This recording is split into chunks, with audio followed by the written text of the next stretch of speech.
I'm a little out of breath, but I had to go ahead and do this video before I didn't do it. You know what I mean? I have a tendency of putting stuff off and changing my mind on things, even though I feel they're important. I might be like, nobody wants to hear that, or that'll be embarrassing, or this or that. But today I was just like, you know what, man, screw it. The world's going to hell in a handbasket anyway. Like, what I'm gonna say gonna make anything worse? So I don't, I don't think I can hurt anybody by saying what I'm saying. But yeah, I just wanted to come on and be like, give some motivation maybe for somebody who's struggling today in addiction or mental health, and kind of shed light on what I've been going through. So if you were a friend or acquaintance and always kind of maybe wondered why I was the way I was, or how, why was I rude, or why was I short with you, or I was probably just in a state of either withdrawal or intoxication. I've been dealing with, opiate abuse, and specifically heroin, for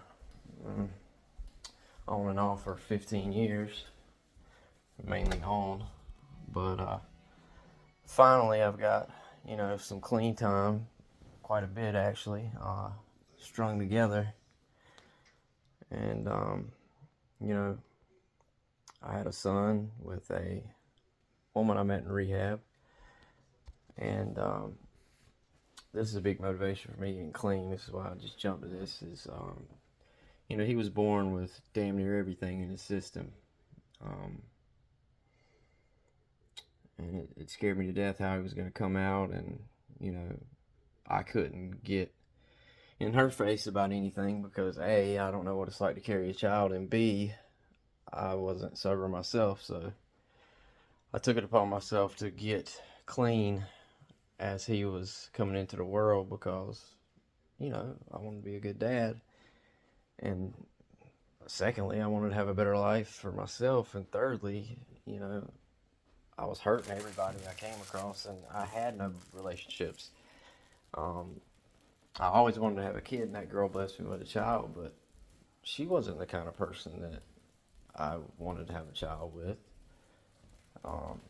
She wasn't even the kind of person that I would want to have a conversation with. That's how lonely I was, and that's how dark these drugs can take you down the road of.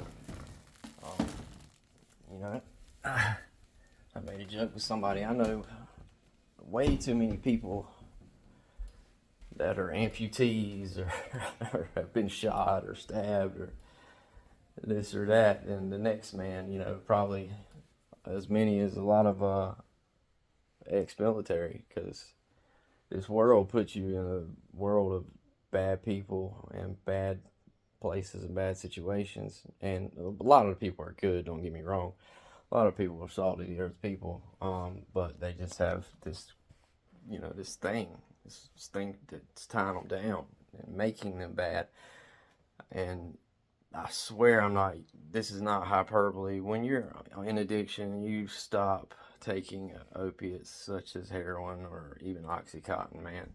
When you run out, the desire to get more of it is as strong as going probably 3 to 4 days without water, and you want that drink of water so bad that you will do anything to get it.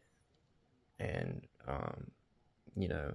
I'm actually kind of proud of myself that I never really did any serious crime to get what I needed, because the urge is that strong.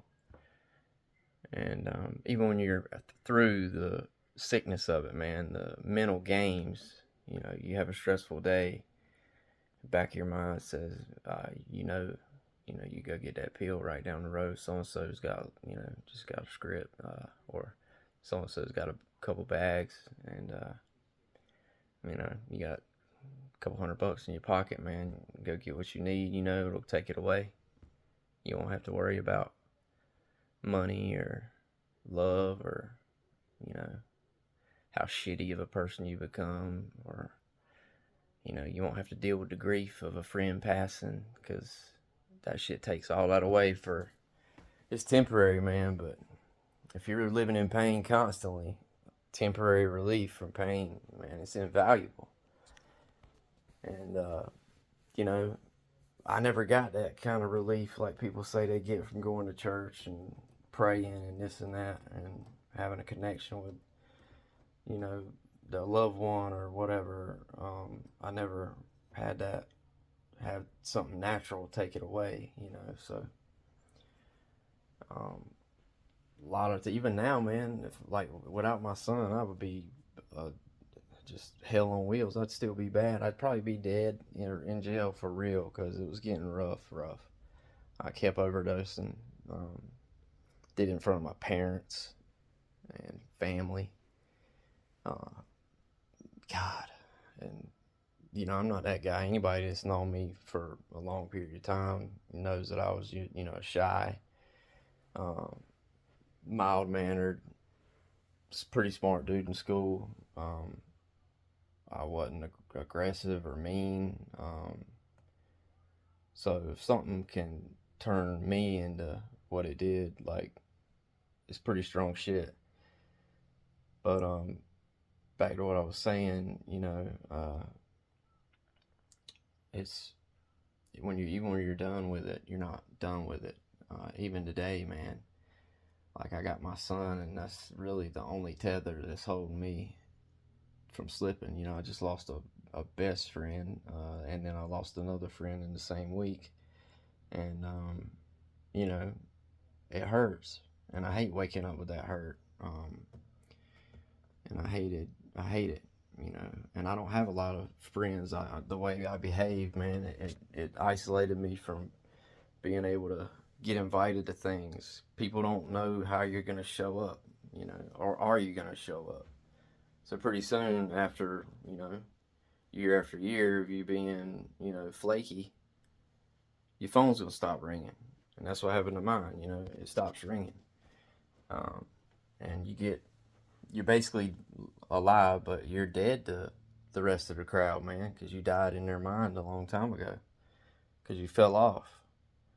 You know what I'm saying? Like, I can't get a good, like, where I live is in this small town, man. I can't get a good girl that knows me, because they're not gonna sign up for, statistics say I'm gonna fuck up, and it's just a matter of time before I fuck up and I'm off to the races again.